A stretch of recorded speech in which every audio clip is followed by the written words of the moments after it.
Soul Beam is the strongest PvE mantra in the game, effectively one-shotting any lesser boss and massively chunking the HP of greater ones. On top of that, Chorus of Souls gives you insane passive healing, the ability to proc all elemental effects on M1s, and we even spec into additional health regen from Enhanced Flow. The Elderlitch PvE build has all of this, on top of having really good M1 damage. So at 2,000 likes or 500 subscribers gained, I'll drop the showcase and build maker links. Make sure you join the Discord so you don't miss it. A huge thank you to my channel members, especially those kind souls on the Mega and Super tiers. They get these videos early along with other channel member perks. Also, a quick PSA, Blood Rend's damage is bugged at the moment. It's doing way too much, so make Blood Rend builds at your own risk. We have just been hit with possibly some of the biggest nerfs in all of Deepwoken history when it comes to PvE. Okay, first of all, I just want to point out, I'm pressing 2 right now. How did they manage to bug dialogue boxes? But yeah, basically everything in the game as of now has been hit. And I am really annoyed with these nerfs, but probably not for the reason you guys think. First of all, what was actually changed in this update? Actually, wait, I should get a multiplying spark out of my bank to make Blood Rend training faster. The first thing was now how damage multipliers work. While the upper limit in PvE is the same, now you need 250% to get to 175% effectiveness. So it effectively makes things more expensive. Honestly, I don't really mind this change. That might surprise some of you, but I think this change is kinda fine. At least compared to the other ones that were in this update, it makes a lot more sense. Multipliers were nerfed a while ago, so it only makes sense for PvE to have their multipliers touched up eventually. It was inevitable. This is just an overall good balance in my opinion. And it still gives us the option to hyper optimize for absolutely maximum multipliers. Next was metal turrets basically being cut in third again. If you don't know, when metal turrets first released, they weren't really that good in PvE, so they buffed them to be alright, and then they shadow buffed them to be even stronger again. Then once they realized they were too strong, likely because no testers do PvE, they, I believe, cut the damage into about 1/3 of what it was before. Which, you know, 1/3 damage is a pretty notable mantra nerf. But even after the nerfs, metal turrets was still alright overall. Oh my god, I didn't mean to aggro that guy. Think it's because I flourished him, or just the hemorrhage explosion happened. By the way, Vigil's guards still just don't aggro, that's why I'm able to freely hit them with my Scarlet Cyclone to train my Blood Rend. It's super useful. But yeah, pretty much, they cut turret's damage in third again, which I'm not actually too bothered by having less damage. Like, I think that their motives behind things are a little bit wrong, because they also didn't really have on-field experience with turrets. But yeah, I think it really sucks that they buffed metal turrets twice, I'm pretty sure, just to essentially nerf them. When this all could have been avoided if somebody actually did a proper test in metal turrets in PvE the first time. I'm annoyed by the nerfs that you get your hopes up by this new thing is added or buffed, and then it's left in the game for a while and finally nerfed, and it's just a really overdue nerf. That's when it becomes an issue for me, and that's why I also think the Sightless nerf was kind of bad as well. Like, yes, Sightless was really strong in PvE, I could see it getting a nerfed, but it was left in the game for so long, and it was actively buffed to do 2x damage. It was made to be strong, just to be nerfed. That's where I take my issues with the nerfs, because they're buffing things without thinking. And then on top of that, hemorrhage was actually touched up as well. I've seen some people thinking that it's a buff, but it is kind of just a nerf to a lot of low hemorrhage builds. Before this weekly, hemorrhage was a good mechanic balance-wise. It was like, sort of like where Gale sits in PvE. It was strong, but it wasn't so strong that a hemorrhage-based build would just destroy everything. After this update, I am not so sure if they left something in the game, but hemorrhage just became way stronger out of nowhere. Like, when I was talking to Arga about this nerf originally when I found it out, the reason that he said for why he was nerfing this was because hemorrhage didn't scale. If anything, people were just going really low Blood Rend investment builds in order to essentially just abuse the blood drain mechanic for free. But originally, what it was going to be, which I don't think it is now from what I've seen in game, is you would get the full 15% at 100 Blood Rend, and it would scale down linearly for everything else. Now, what you gotta keep in mind is that if this nerf went through, it would basically only hurt the builds that are speccing into high Blood Rend.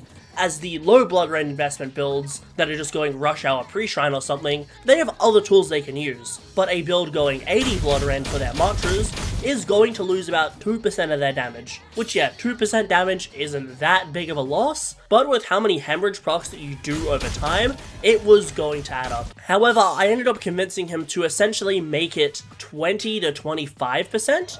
Just based off of what I had seen, it seemed to take about 30 seconds to proc a hemorrhage from the one blood rend build. Although I did state that I'm only going off the one video on YouTube that I've seen, and obviously if they did plan to buff it, then they should have tested it in game, because I think blood rend is being used for a couple cheeses right now. So yeah, let me just state this now. I don't have anything personal against the devs, but I think that whenever they do anything PvE, it's usually not very well thought out or balanced. Because I was just going off the one video that I had seen about blood rend, and currently people are abusing blood rend a lot in PvE to essentially just not have to fight the ES champion. We saw some other kind of strange nerfs in my opinion too, with Spine Cutter's damage being reduced by 50%, which is pretty notable because Spine Cutter wasn't that good in PvE, but it certainly hurts to lose a lot of our damage like that on bosses like Chaser or just any humanoid you could get lucky enough to Spine Cutter on. Additionally, Frozen Servants is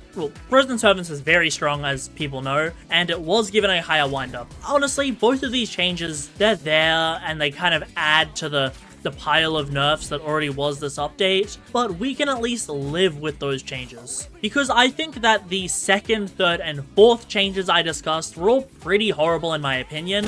Again, just because they buffed those things just to nerf them later, which to me, I just really don't like the idea of, because like, why would you not just thoroughly test these tools enough before buffing them, as opposed to giving us those tools for months and months just to nerf them? I don't know, obviously I'm being salty because I love PvE so much, and Deepwoken doesn't have the best track record with treating PvE well, but I think you guys can at least understand where I'm coming from. Oh yeah, I've got to invest these points. Let me just go to the talent deck feature. Okay, wait, don't want to foretell. Just gonna favor a lot of the cards that I need. There isn't actually too many cards that you even want on this build, just because you get so many naturally. Yes, Blood Fountain, and then we'll go to the mantras. We want to get Warden's Blades just for the sake of training, I guess. Now we'll just invest 3 points into Blood Rend, and we got the... Oh, wait, that looks really nice. Okay, despite what I said about the weekly, you can at least say that, yeah, these talent hands look really nice now. They at least visually made things look a little bit better in this game, even if the game plays a lot worse for me now. Blood Whisper Mantra? Yes, we do want to get that. Actually, I want to invest into Heavy Weapon as well, just because we are going to need a bunch of heavy on this build. But yeah, my issues are just, the nerfs take a while. They clearly don't have anyone that's experienced in PvE on the tester team making a lot of these changes, which is why I'm very confrontational about them, because, well, how am I gonna trust that these changes are good and are actually studied if they're nerfing stuff that they buffed to give us? That's kind of my philosophy with it. However, I do think that overall, I mean, we're gonna get past this. There's been worse nerfs. Although I did crash out about it, we're gonna live in the end. There was a bunch of PvE additions this update, mainly in the way that they reworked world events by making it a server that you queue into. I think that that could potentially be good if PvP is disabled on those servers. Because if PvP isn't disabled, then it's really just gonna turn into a gank fest. Which, you don't want to turn world events from a alright but underworked system into just people ganking each other. So hopefully the actual boss drops are a lot better shared, and you can't combat tag players in there. I'm pretty sure Parasol also got a little bit of an update as well, which I think is really cool. So hopefully Parasol has some new moves in that, because most people don't know this, but for some reason World Serpent is actually my favorite boss. I couldn't really tell you why I like World Serpent so much. I just think it's a very enjoyable and cool looking fight. Also, the Perilous sound has been updated as well. It sounds really nice. Contractor and Chain Warden also got a bunch of new PvE things. I believe a lot of Chain Wardens revolve around it, like, increasing your posture damage in PvE, which is pretty cool. While I don't actually remember what contractors do, I'd have to go reread. Overall, while I think these things definitely do not offset how devastating these PvE nerfs are, I think that it is just a good thing overall that we are getting at least some more diversity. I hope these things are actually, like, properly tested and that Chained Warden isn't going to be super broken and you can just one-shot all humanoids. The devs don't have a great track record with PvE balance, let's be honest, so I am at least praying that this time around they actually did do some testing and maybe there is somebody on the tester team who knows enough about PvE that we're not going to get something that's super unbalanced. In my opinion, they really should have kept a lot of these PvE nerfs until we got a new piece of content for us to enjoy, because at least if builds got nerfed and then a new bit of content dropped, people would still be annoyed at the nerfs, but there'd at least be something new to do. Because now, with everything nerfed, people are just going to be reprogging builds that just seem weaker than they were. I believe this PvE should be, like, very top tier, because it does do some, like, really cool stuff. I can't say for sure if it's the best in the game, but it's at least something very, like, we haven't ran this before. Oh my god, I forgot about a leader. Oh, I've got to do this now. Wait. What? Why did my willpower increase? I don't grow willpower on this build. What? No. What? My willpower is increasing for no reason. Wait, that's horrible. That's horrible. My willpower is increasing for no reason. Wait, did the game just break itself? I'm checking bug reports. Okay, here, let's check bug reports. Willpower is giving you, being in void zones just trains willpower. This is horrible. Okay, I need to stay out of void zones. I can't do ferryman. Oh my god, that's awful. How did they even do that? How do you even accidentally make it so willpower is trained in void zones? That doesn't even make sense. And they like literally shut the game down for like, I want to say an hour to test things. Immediately when I join, I run into dialogue boxes not working and willpower getting auto-trained. Like, the dialogue boxes is one thing, okay, I'll just relog. But if I got 4 willpower, this build would be dead. Luckily, I can Shrine of Mastery my willpower down by 2 points, which I'm gonna have to remember to do, but that is horrible. That is, like, so bad.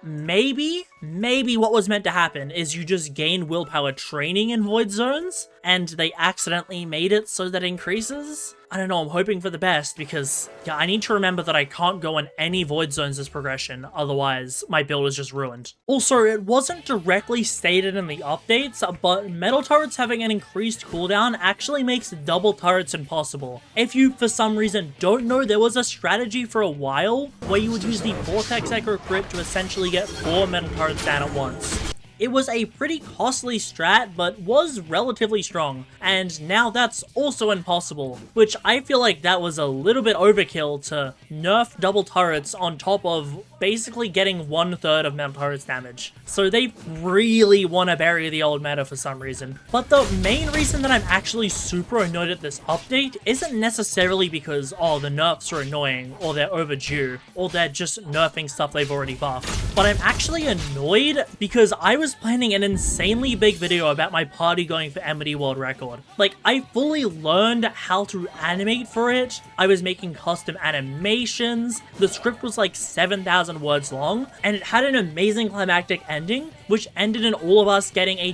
24-second Amity World Record. So, 24 seconds for an Amity is really crazy, and it was only possible because we were all playing like hyper-optimized PvE builds. And yeah, that video is pretty much impossible now. Although, like, yes, I can still tell the story of what happened. What the video represented of, this is the peak of Deepwoken PvE, or this is how good the PvE can be, that message just doesn't stand for me anymore because, I mean, realistically, we just had the biggest PvE update. They don't seem to really care about PvE, in my opinion, or at least PvE balance. So it's like, there's no real reason for me to make the update. Also, did this Voidwalker just die? Did this Voidwalker just die to a Songseeker? I think he did. Like, that's so funny. I mean, he couldn't have been here for me. I'm too low power, but it's really funny that a Voidwalker died to a Songseeker. Oh, I can't. Oh, the Songseeker's like already dead. This guy died right before he killed the Songseeker. But yeah, I could still make the video and finish it, but it just wouldn't be the same as before. So I'd rather let the concept just die, which is really unfortunate because I was straight up reaching to my creator contacts in the Minecraft scene to help preview the video to make sure it was good. Like, if you're in the Minecraft scene at all, there's this creator called Swite. He is an absolutely demon Minecraft PvPer. He's literally ranked 3rd in the world. And yeah, apparently he watched my Godslayer videos, and we have like a bunch of similar interests. So I ended up talking to him recently, and he's like really cool. And he was gonna be the test audience, and I was like hyping up this video, and it kind of sucks that I can't make the video anymore. But it's fine, it's fine. We'll live. You know, while I definitely crashed out a little bit at the update, I mean, I think the crash out is justified, but, you know, you do you. Like, in the end, we've had updates like this before. It sucks that they're treating PvE like this, and PvE is just so mishandled in this game. But we'll live.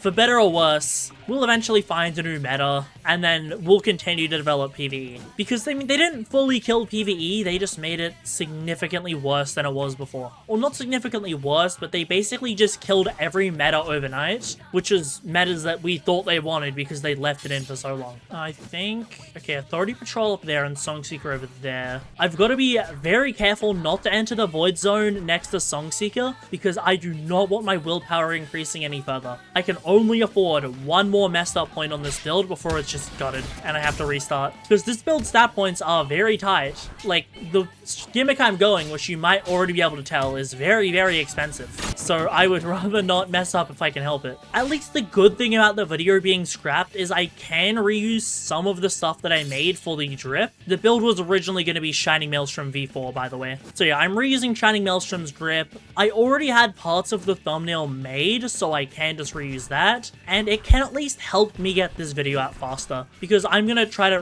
really rush this video to see if I can ideally get it out in like a day or two, since after the nerfs, people are going to be looking for a build that is unnerfed and still usable, and I believe this build will be like one of, if not the best in current meta, or at least it'll be a really strong rogue pick, because it's just going to deal so much damage in the end. If I can, like, if my theories work out properly, it will. And I do tend to have a lot of wild theories when it comes to PvE builds. Okay, I have something really risky I want to test. If I lock my willpower stat, oh no, that's my intelligence. If I lock my willpower stat, am I not going to be able to level it up by standing in a void zone? Okay, I'm just going to stay in here for a minute because the ferryman fight is relatively long on a low power, and I'm going to need to do that. And it appears that if I lock my stats, then I won't end up increasing them. Because we've been in here for, what, like 15, 20 seconds and it hasn't increased? Okay, good. We can still do Ferryman on this build. This prog isn't going to have to slow down to a crawl because of that. And with this, we are at Power 4. We get another Mantra Hand. I'm going to go for Warden's Blades just because it's good passive damage. We do actually want Sow and Mend on this build because it does lead into a bunch of other pretty strong stuff. Now, while you have temporary health, your opponents gain far less posture. That is going to be extremely powerful, because if you couldn't tell, we're going to end up going Enhanced Flow on this build just because it gives us some nice temporary health and makes us extra tanky. There wasn't really too many things I could have gone, and I figured that Enhanced Flow is the most interesting thing of them all, so I just wanted to try it out. This build probably would have been objectively better if I decided to go High Gale pre-shrine instead, but hey, that's less fun. That's less fun than going Enhanced Flow, which is a talent that I actually haven't officially used on video. Anyways, we're at max blood rend, so now I am just going to start to level up my heavy weapon. We're adret with autodidact, so we have a ton of free points, plus we have all of the points from the starter screen and Trial of 1. This is honestly what modern progging looks like. You just do the early powers as easy as possible, and then you can just reinvestment point your way through a lot of the higher ones. We're not really getting many cards that we actually need, but that's to be expected because most of the cards are post-shrine, and most of our investment tends to come from elemental stuff.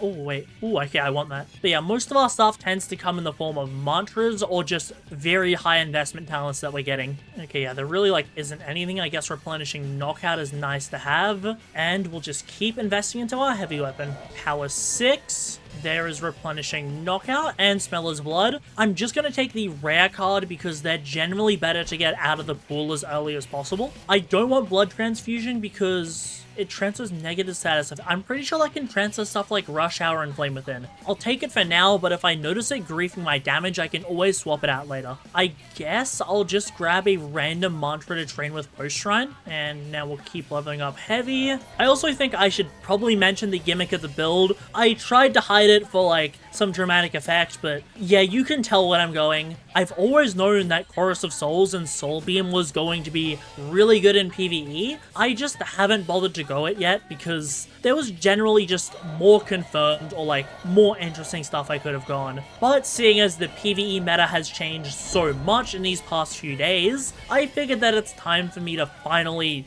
pull one of my gimmicks out of the bag and see if now it can actually be used to a really high degree. I think I've had this build for a couple months. I couldn't really say how long exactly, but I've known about Soul Beam for a while and I figured it's finally time to use it.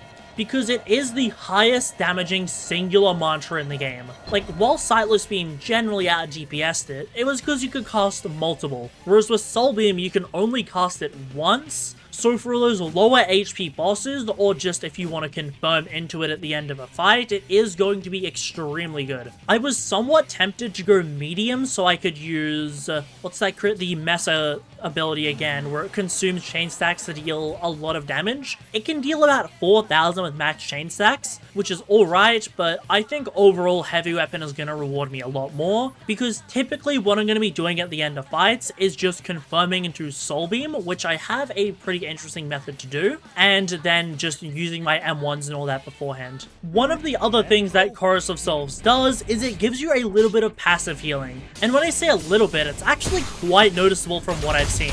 So I decided that that would actually pair exceptionally well with Rush Hour and Flame Within, because Perfect Flash is one of the highest damage buffs in the game, but it does come with the prerequisite of requiring you to have over 95% health, which isn't always easy to keep, especially if you're draining health constantly. However, by using Enhanced Flow, I can't— oh my god, that was good. Oh wait, yeah, we can do Ferryman really easily right now, because we actually have high Blood Rend. Damn, wait, Ferryman might be the method like pre-shrine, because I can just deal percentage damage. I get hit. See, can I hit him? Oh yeah, that's really nice. But yeah, as I was saying, we will constantly be getting temp health thanks to Enhanced Flow, giving us temp health on M1, and we will constantly be healing from the Rush Hour DPS. Because most people don't know, but Flame Within actually takes away from temp health, not the normal health bar like what Rush Hour does. So the two are very similar in the fact that they take self-damage, but they operate extremely differently, which means that they actually pair exceptionally well in this build, allowing me to have Flame Within, Rush Hour, and Perfect Flash active all at once. So overall, they're just extremely powerful.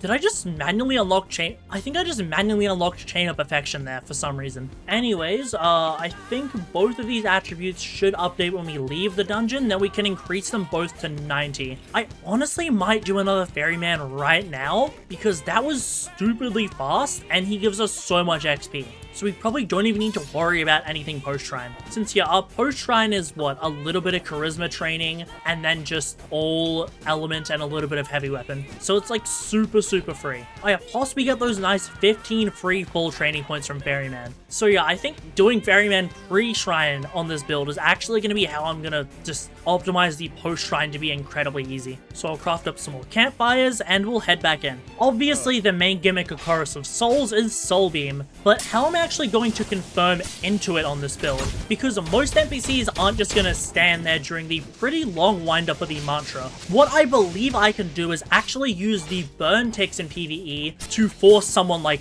Duke or Maestro to roll. Then I can hit them with an Ice Eruption, which they shouldn't be able to dodge because they just rolled, and then I believe I can confirm into a full Soul Beam. If this works, then it's going to be extremely powerful. Although, who knows, maybe Soul Beam is just really easily confirmable without any of that. I mean, it's not like I'm going to need to jump through any hurdles to do Soul Beam against something like Chaser or Atheron. They're just going to stand there and take it. Get some nice Blood Rend procs. I think that's like, what, a bar and a half? So, I mean, we are at 75 Blood Rend, so it only makes sense that we're getting a lot of scaling. Actually, wait, I should train my Blood Rend in a second. Let me just throw the second round.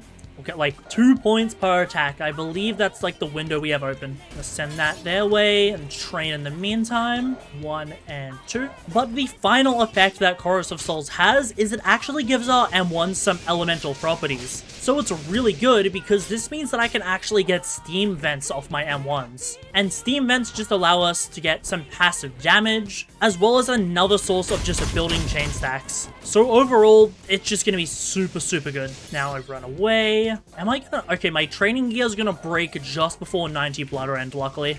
Another hemorrhage. Gonna throw javelins at me, but that's fine, because I can use this time to just get 3 points. 2 more points. We're about to hit 90 blood rend on the build, which is really good. I believe we also get a bunch of the other effects, like we get Gale as well as the stun from Thundercall, and I think maybe the Ether Drain from Shadowcast, but those are all just secondary things that, I mean, they technically add power, but they don't really matter. Okay, I'm gonna...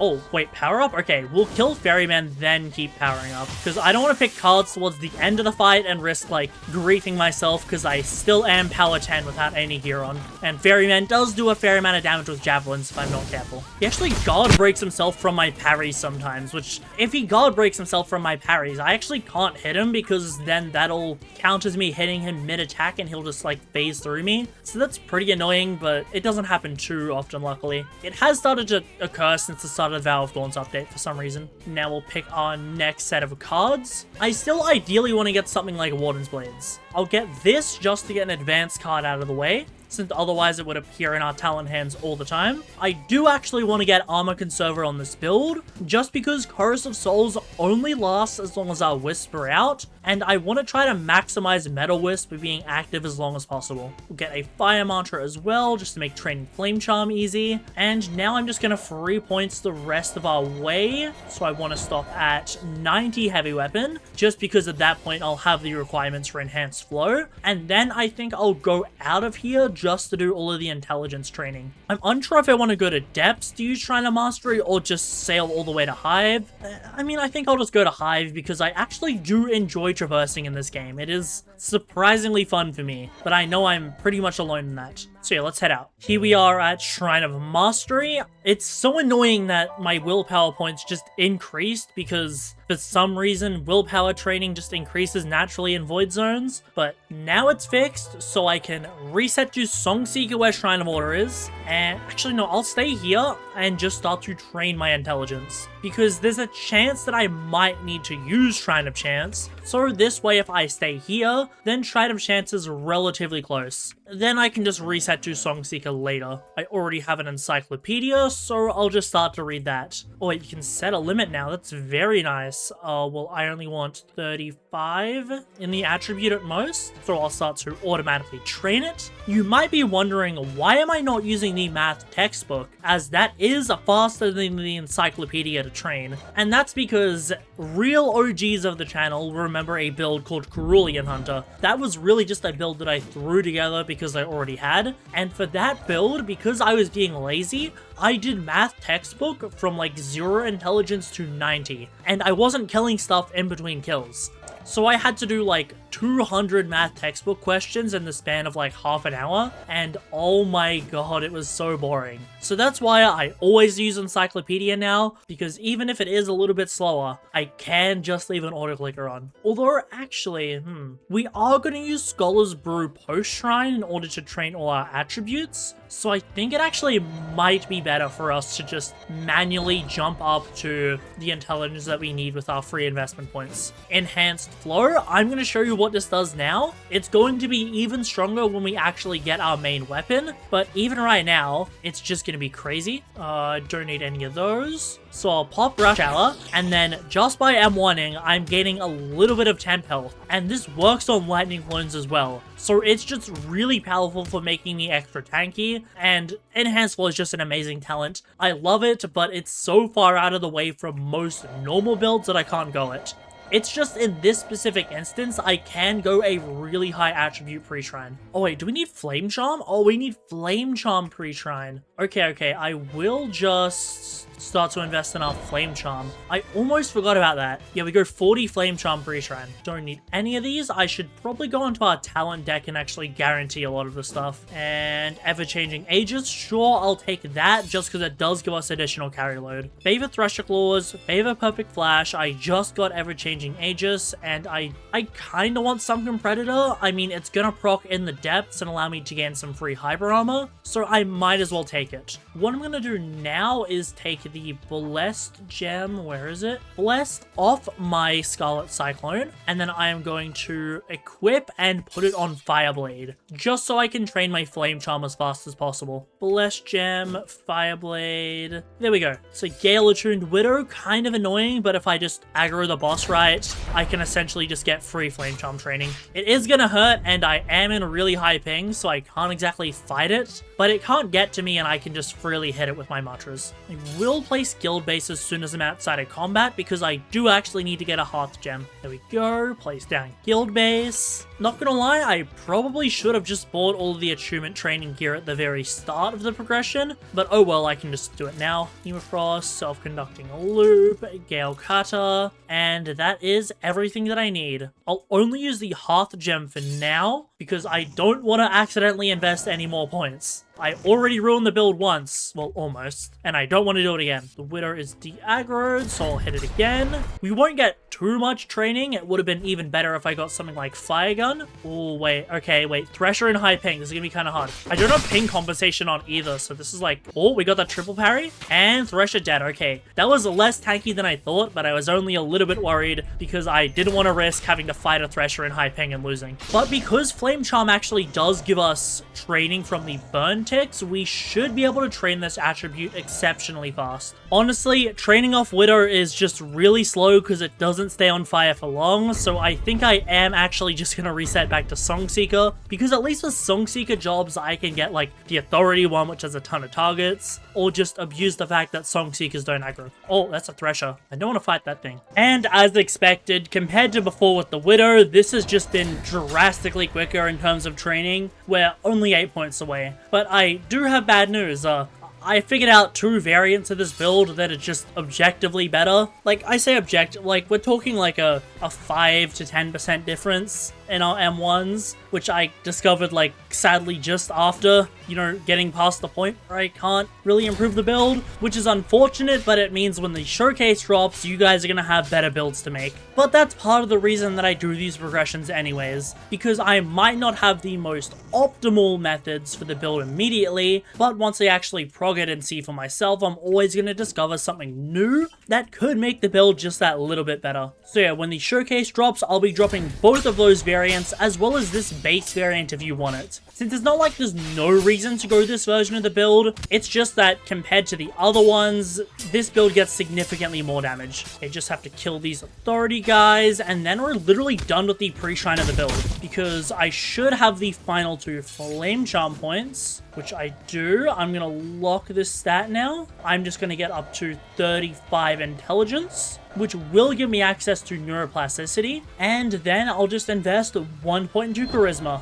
Okay, there's a lot that I need to get this power, I can't lie. So I am going to actually foretell some stuff. The first is I have to get neuroplasticity this power, I have to get agitating spark this power, and then I'll also have to get immolation, which branches off of it. However, I'm already very likely to just roll it because you have a higher chance of rolling cards if they come from a talent tree. Okay, I do sort of want Eureka as well, that's an issue. Okay, I'll freeze Eureka, and hopefully I'll end up getting it from the extra talent hand quest from the Mind Skippers. There's immolation, and now I'll just do the Mind Skipper quest, which ideally should lead into me getting the last card that I need. I'll just grab Fireforge for now, talk to this guy, and let's kill the Mind Skippers. This quest is, as always, pretty easy. You just run around kind of M1ing, and it counts as a bravery quest quests, so you might as well do this on every build, since progging at Songseeker is extremely easy for XP, and you can also do a talent quest that's just really easy. So yeah, Songseeker is, in my opinion, the meta early to mid-game prog spot because of how easy it is, and because of the fact you're literally right next to a talent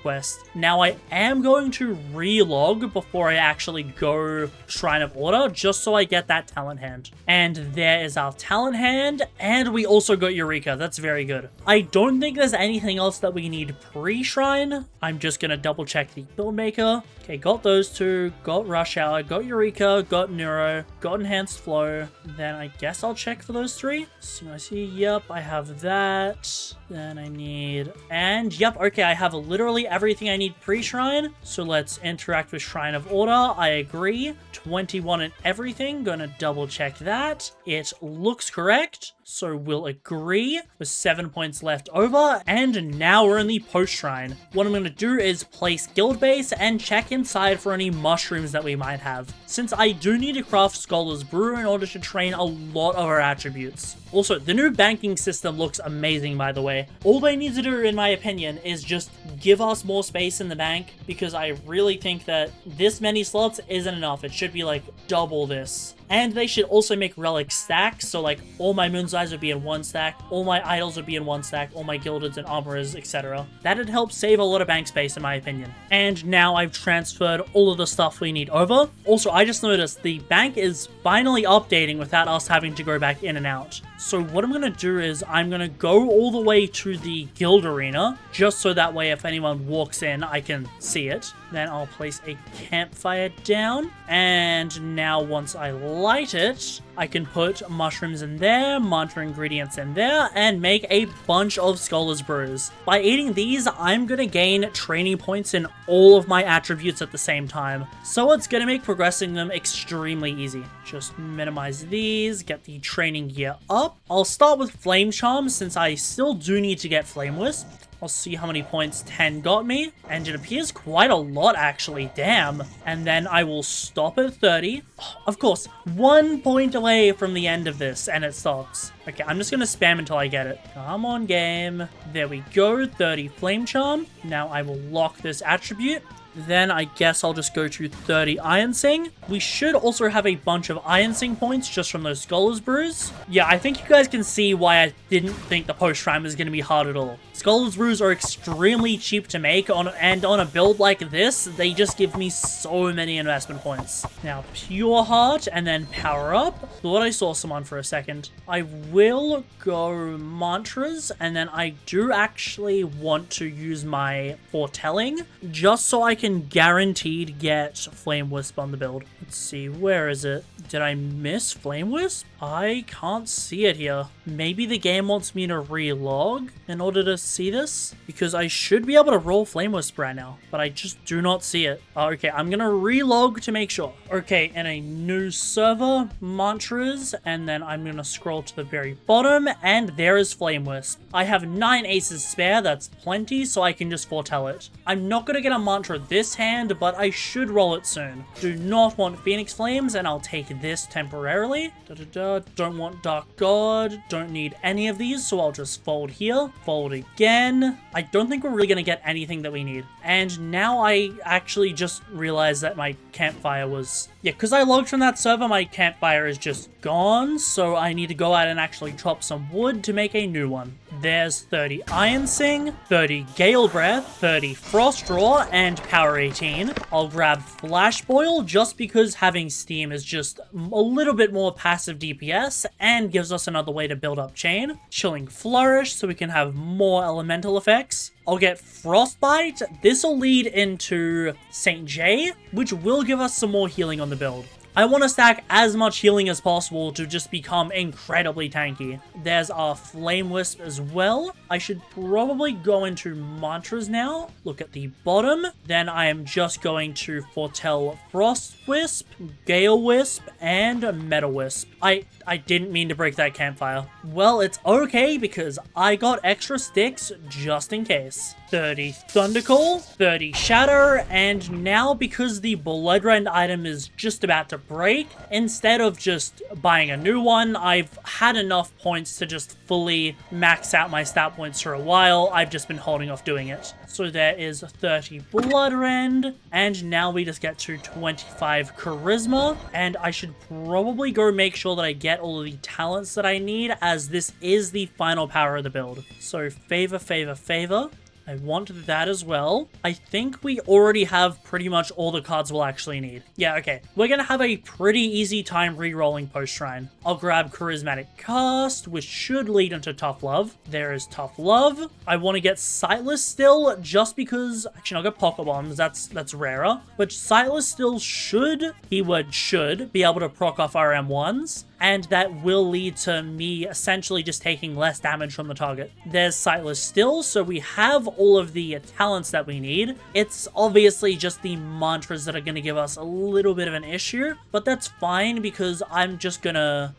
I could go to depths now, but I could just go do some more Ferryman. I'm torn between doing more Ferryman just to make sure that I have Bell before going to depths, or I could just go now and then have an easier time doing Ferryman after. I think I'm going to do the latter. I'm going to go withdraw a Moon's Eye Tome from my bank and then just get a ton of knowledge. Then after that, I'll just head to Shrine of Temptation in the Depths and keep re-rolling until we get all of the mantras that we need. We got all Wisps, which is good. I'm just going to keep re-rolling my mantras. No Wisps, but I do want Ice Eruption because that should be able to confirm into a Soul Beam. There's Metal Wisp, reroll Lightning Blade. There is Thunder Wisp. Now I'll reroll Blood Tide Ritual. And there is our Frost Wisp. I believe that's every single mantra we need post-shrine. To actually get Chorus of Souls, I just need to talk to this NPC and get Oathless, which should give me both of the talent cards that I need. There's Chorus of Souls, so I think I'll just go complete another talent hand quest, and then I should be able to roll it. The last one that I'm missing, I believe, is Compassion, which I can get from the Legion camp at Etris. Also, I should fix up my equipment. I can't do it on a boat. There we go. Now, I mean, I still need to, like, dye a couple of things, but now my drip looks good again. And now with the Legion quest done, hopefully I managed to roll. There we go, Chorus of Souls. So that means that my mantra deck should have... Okay, I need a relog probably. I just looked it up and it turns out that you already need to have a bell and then talk to Civics to get the Soul Beam mantra. That kind of explains why it wasn't appearing in the mantra deck. But it's fine because I needed to get bell anyways, so I might as well just do some more Ferrymen now. Luckily, although the build is still far away from being maxed, we still deal decent damage. The mantra modifiers on this build are really simple. I'm just gonna buy a ton of log stones and apply them to all of my wisps, since I just want them to last as long as possible. I think that 25 of each should probably be enough for now. The two wisps that commonly run out the most are going to be Shade and Metal Wisp, because they're low levels and all that. I will get a Ring of Wisps to just increase the duration they last. However, I have them on my hotbar because I can still recast them in the future if I need.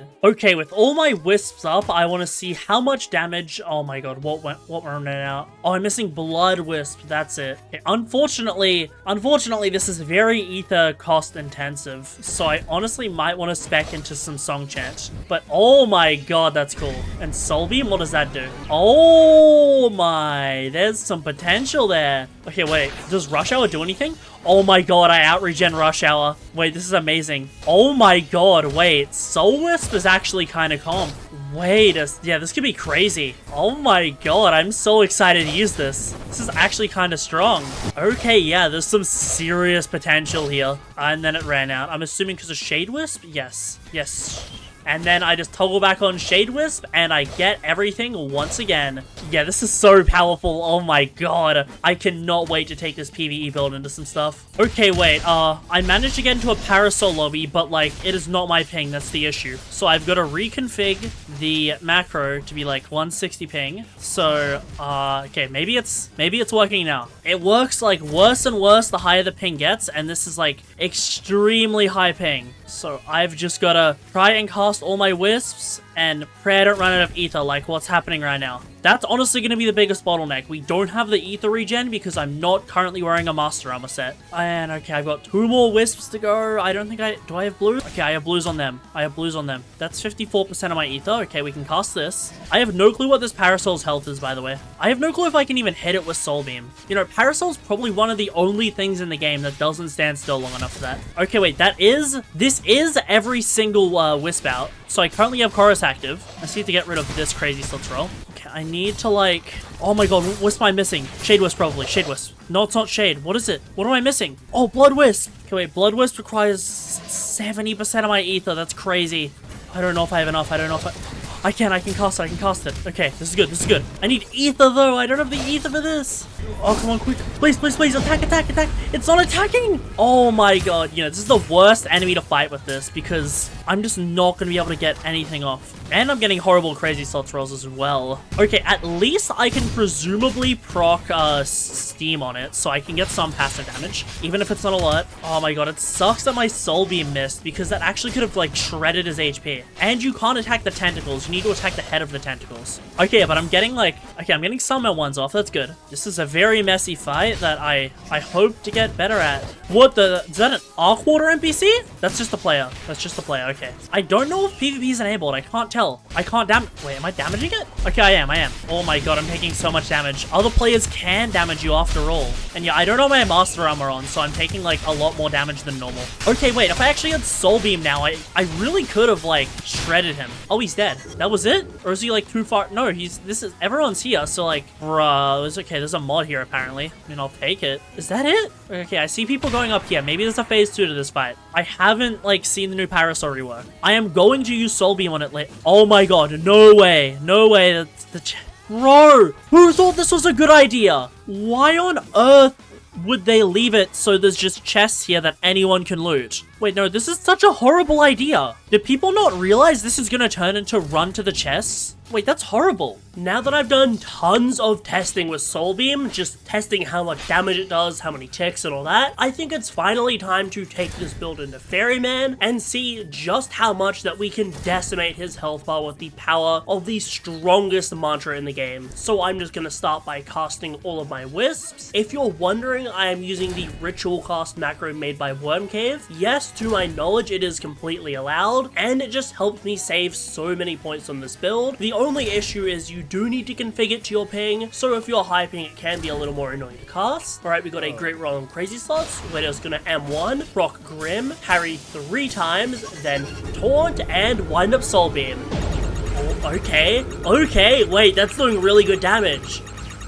We basically just one-shot Ferryman there. A singular mantra pretty much just killed Ferryman. That was crazy. Like, holy, one mantra did that much damage. I mean, it is a once per fight thing, so that's okay. I also just realized we didn't have Rush Hour or Flame Within on. You know, 2 mantras that can buff us by 25%, or scaled down to 12.5. So we could have actually gotten even more damage than what we just did. Okay, now we're gonna run a quick layer 2. This build isn't exactly optimized for a lot of mobility, but we're still decently fast with Lightning Assault. Obviously, you saw the damage against Ferryman, so there's a high chance that Chaser also just gets completely obliterated by this build, so I'm just curious to see. I will toggle on all my Wisps before we get to Bonekeeper, just because I do want to see what sort of damage I can get against him. We gotta go the long way though, since we don't have any of the layer 2 talents. Honestly, kinda surprised they haven't made like, you beat Atheron, then you like permanently get Atheron's Gaze. Because at a certain point, it's like, the quest talents don't pose any challenge to an endgame player. Like, once you've already beaten layer 2, they're just kind of an annoyance to have to do every time. I mean, it's not the end of the world to get them though. I'll live. But it's just like that extra little bit of time each progression that doesn't really need to be there. Okay, here we are at Bonekeeper. Gonna quickly toggle on Shade Wisp, and let's see what I deal. Obviously, this is no chain, and we're not using a lot of our damage buffs. but it's still completely one-shot Bonekeeper. That is to be expected. We do have a lot of DVM against him, so obviously it's going to be dealing even more than the Ferryman. Now I'll turn on Generator, and because we have regen, I know that I can just easily regenerate after making this jump. Check this Lightning Assault before I hit the ground as well. That's going to just cancel all my full damage, and then I'm going to regenerate the little bit of damage that I did take from that aerial attack. Honestly, Forest of Souls is just so nice. I could have gone 100 intelligence over M1s in order to just insta-cast the Wisps to always have it active at once, but I did want something outside of Soul Beam that would be getting me good damage. And because I know I can easily proc all my elemental effects, I figured that M1s are a pretty safe bet. This isn't necessarily meant to be the best build in the game, but I mean, it does insane damage really easily, so this build just turned out really well for a nice, like, fun gimmick build that I've just had in my back pocket for a while. I'm just gonna spawn my lightning clones in and get one hit away from proccing Grim. I'll re-summon my Shade Wisps since that's gonna run out, and now it's just a matter of popping our buffs fast enough. So I'm just gonna start with Rush Hour since I out-heal it. Now, and I think because, oh wait, no, it's gonna last long enough. Okay, yeah, easy one cycle chaser. It's like funny just how much it does. Soul Beam is probably at its weakest at Chaser just because he only lasts so long on the ground. It doesn't deal like the highest DPS in the game, but the point is it deals extremely good DPS for just a really long period of time. That's why it's just dealing so much damage. So yeah, turns out that if you don't mind casting Wisps and want something really fun to play, then Soul Beam is going to work for you exceptionally well. And we didn't even get any blue gems. That's like why I came down here. Well, it's fine. Like, I don't think anything we actually need to use is missing a gem, so that's fine. Okay, Parasol is like right about to do his Lumen Beam attack, so I've got to build this chain really, really fast. I think I should be at 20, but I'm going to hit him in the water a couple times anyways, just to make sure. Crazy Slots, okay, we got a good roll. Now, hopefully he does the attack straight away. Okay, he is, okay, that's good. We got to get over there fast though, like really, really fast. I'm going to cast Shade Wisp as well. Okay, we got to listen for Grim to proc. Now, let's see, what am I doing with, well, essentially my absolute maximum damage. Obviously, I could get a little more with like Flame Within, but that can't really proc at the moment. I mean, he like should be pretty much dead. Also, I don't have a boat, so if he does his little whirlpool attack, I'm kind of dead. Yeah, like, I hate this attack so much because it's like so like anti-fight the World Serpent. I'm pretty sure his hitbox is like gonna be like really far away as well. But like find an angle where I can hit him. Okay, wait, I can just Burning Servants. I still have max chain, so like I'm dealing good damage. I just have no clue how much my Soul Beam did to him. No way he's doing it again already. I think it didn't hit me. Okay, wait, you actually can outrange this now for some reason. In the past, you couldn't. Okay, why can't you just do his like little barrel roll attack? I want to know what I did to him. Because my M1s aren't dealing much, by the way. He has like a lot of M1 resistance, so I'm not going to be dealing much through that. So I'm not like healing much from... Oh, it's because normally like I get the Flame Wisp healing from like my temp health as well. So that's why I'm not healing as much as I should be. Oh wait, I think... Oh, it's because my food's low actually. Is it? Yeah, it's because my food was low. That's why I dropped low Perfect Flash. So, oh my god, we are lagging. This isn't meta for killing World Serpent, probably, because Soul Beam does have a casual 2.5 minute cooldown, even with a Blessed Gem. Okay, wait, he's rolling, but this is kind of bad because I think my Whistle Guard is about to run out. Oh, okay, wait, we would have done like 3 bars to him, probably. That's really good. Okay, we're just gonna Wayward Gem to him, and then we're gonna hit him with another point-blank Soul Beam. I don't think Whistle Guard's gonna activate, but we almost killed him with it. That's crazy. Okay. Damn, even a World Serpent took like 3 bars to my Soul Beam. That's kind of insane. Just gonna kill that. And that's also how we got Ardor on this build. Kind of funny that we got our Murmur from a World Serpent instead of Kaido. Oh wait, gems. I needed a lot of these. I was actually running really, really low on stuff like blue gems. So I am very much thankful that I can get a couple new blue gems to replenish the stock and actually put blue gems on a couple of mantras that were missing them. So pretty much just taunt and lightning assaults. We don't care about lightning clones, it's used out of combat anyways. And that's where I'm gonna call this progression. The Elderlitch PvE build turned out to be insanely broken, with Soul Beam dealing tens of thousands of damage in a single shot, while being stupidly tanky with tons of regen and having good M1 damage. Remember, if you want the showcase and build maker links to drop, get this video to 2,000 likes or 500 subscribers gained. Make sure to join the Discord so you don't miss it. A huge thank you to my channel members, especially those kind souls on the Mega and Super tiers. They get these videos early along with other channel member perks. Check out some more PvE content and I'll see you all next time.